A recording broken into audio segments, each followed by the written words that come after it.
नमस्कार। आप देख रहे हैं अपना चैनल न्यूज सच तक और मैं हूं सोनेलाल। आज हम आपके सामने लेके आए हैं असम राइफल्स भूतो न भविष्यति की तीसरी कड़ी। भूतो न भविष्यति की जो रूपरेखा थी उसमें हमने असम राइफल्स और सेना के अधिकारियों को शामिल किया था और उनसे इस महान बल के बारे में उनके विचार साझा करने के लिए उनसे अनुरोध किया था। जैसा कि आपने देखा कि पहले एपिसोड में हमने बात की थी आर्मी अफसर्स के जो उनके विचार थे, उन्होंने जो हमको असम राइफल्स के बारे में बताया उसका इतिहास तो बहुत ही गौरवशाली है, लेकिन भविष्य कुछ भी दिखाई नहीं दे रहा है। इस विषय पे उन्होंने राय रखी थी। और दूसरा एपिसोड जो था उसमें हमने असम राइफल्स के अधिकारियों से बात की थी और उसी कड़ी को आगे बढ़ाते हैं। अगर आपने वो दोनों एपिसोड नहीं देखे हैं तो आप सर्च करके देख सकते हैं, डिस्क्रिप्शन में जा कर के देख सकते हैं। असम राइफल्स भूतो न भविष्यति, कौन क्या कहता है। इसी कड़ी को हम आगे बढ़ाएंगे। प्रश्नों का जो सिलसिला था वो हम नहीं चलाएंगे, क्योंकि प्रश्नों को हमने खाली पहले एपिसोड में ही दिया था, दूसरे में भी नहीं दिया था। बीच में जहाँ ज़रूरत होगी उनका संदर्भ जरूर हम लेंगे। आज के इस क्रम में अपने असम राइफल्स के अधिकारियों के ही विचार हम इसमें सम्मिलित करेंगे। देखते हैं उनका क्या कहना है।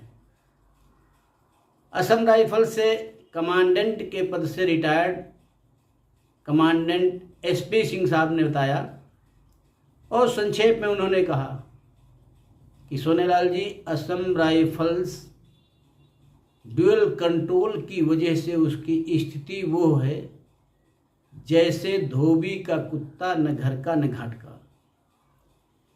ये एक ही वाक्य में पूरी बात उन्होंने कह दी। हम लोग इसी के लिए लंबी चौड़ी बहसें करते हैं, लेकिन वास्तव में देखा जाए तो यही मुख्य लाइन है जिस पर सरकार विचार करने से ही मना कर रही है। इस बीच में हमारे यहाँ से भी जो अपना अरेवा संगठन है उसने भी पहले सरकार से अनुरोध किया। सरकार ने जब नहीं सुनी तो फिर कोर्ट में गई, और जैसा कि आप सबको पता है कोर्ट में तो पीढ़ियां गुजर जाती हैं लेकिन वहाँ से कोई भी फैसला नहीं आता है। देखते हैं आगे क्या होता है। अगले विचार हैं कमांडेंट आर.के. नायर साहब के। आर.के. नायर साहब ने जो लिखा है, कमांड कोई मैटर नहीं रखती है। वो चाहे होम मिनिस्ट्री कमांड करे, चाहे डिफेंस मिनिस्ट्री कमांड करे, इसका कोई बहुत फ़र्क नहीं पड़ता है। हमको क्या चाहिए, हमको जो हम काम कर रहे हैं उसके बदले में हमारा जो काम कर रहे हैं उसके समान हमारा स्टेटस होना चाहिए। अगर सरकार हमसे सेना जैसा काम ले रही है तो सेना जैसा हमको भी माने, वैसा ही स्टेटस हमारा मेंटेन करे। अगर ऐसा नहीं कर रही है सरकार तो ये हमारे साथ में सरकार अन्याय कर रही है। आगे उन्होंने लिखा कि जो अरेवा का केस है कोर्ट में जीतने की स्थिति नहीं है, क्योंकि कोर्ट का जो रवैया है बहुत ही दुर्भाग्यपूर्ण है। 5 वर्षों से जब आखिरी सुनवाई के लिए हम लोग भटक रहे हैं, जबकि 8 साल हो गए हैं, अभी नवंबर में हो जाएंगे, कोई भी प्रगति नहीं हुई है। जब से जस्टिस मुरलीधरन जी गए हुए हैं, मुरलीधरन ने सरकार से काफ़ी पूछा था, उन्होंने पूरी सरकार को लपेटा था और उन्होंने इस बल के बारे में ध्यान देने के लिए कहा था और सरकार की राय जानने की भी कोशिश की थी, लेकिन उनका अचानक दिल्ली हाई कोर्ट से तबादला कर दिया जाता है और वो फिर सुनवाई से अलग हो जाते हैं। उसके बाद 5 वर्षों से जो लोग सुनवाई कर रहे हैं वो लगता है किसी बड़े दबाव में है। सरकार का दबाव हो सकता है, DGAR का भी दबाव हो सकता है, क्योंकि DGAR और सरकार एक सिक्के के 2 पहलू हैं। जैसा सरकार कहेगी वैसा ही DGAR हमारा जो हेडक्वार्टर है वो करेगा। तो इसलिए उस विषय में भी जो हम लोगों को उम्मीद थी कोर्ट से, अब वो उम्मीद भी धीरे धीरे धूमिल पड़ती जा रही है। उन्होंने लिखा है कि असम राइफल्स सेना में या किसी भी ड्यूटी करने के लिए पूरी तरीके से कैपेबल है और वो सभी मानते हैं।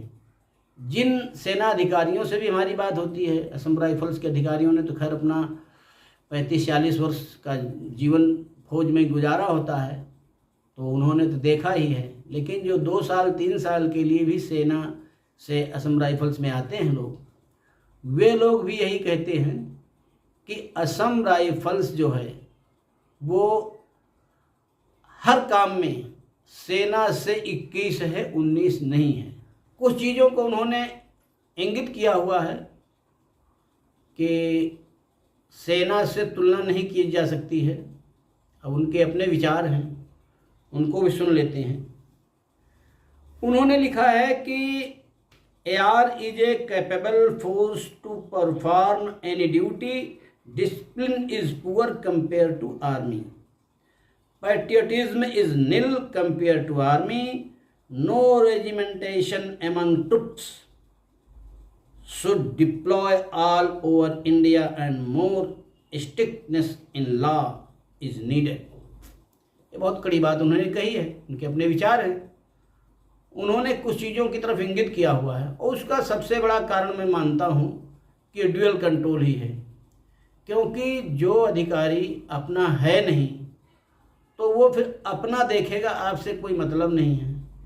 और यहाँ पर जब 2 साल के लोग आते हैं तो हम लोगों ने भी देखा है, आप लोगों ने भी देखा होगा कि वो अपना देखते हैं, हमसे कोई उनका ज़्यादा वास्ता नहीं रहता है। यहाँ तक कि हमारी बातों को भी वो आगे नहीं बढ़ाते हैं, ऐसा भी देखने में आया है। इस पर एक मैं अपने पर जो गुजरी है उस पर भी एक चर्चा मैं करूँगा। और वो लड़ाई मैंने खुद लड़ी थी और उस लड़ाई को मैंने अंजाम तक पहुँचाया था। इस विषय पर भी आगे मैं चर्चा करूँगा इस विषय पर।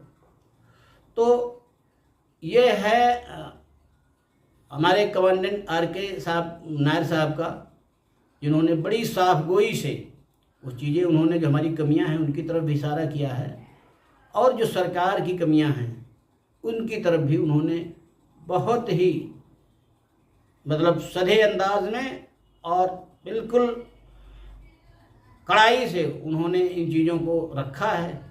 आप उसको मनन करिए और देखिए कि हमारी फ़ौज का क्या हो रहा है। तो आज के इस अंक में इतना ही। अगले अंक को यानी असम राइफल्स न भूतो न भविष्यति का चौथा अंक भी हम जल्दी लेके आएंगे। तो तब तक इंतज़ार करिए। आपसे अनुरोध है कि जिन लोगों ने अभी तक चैनल को सब्सक्राइब नहीं किया है वो सब्सक्राइब कर लें, ताकि हमसे जुड़े रहें और हम आपसे जुड़े रहें। अपने कमेंट ज़रूर लिखें। धन्यवाद।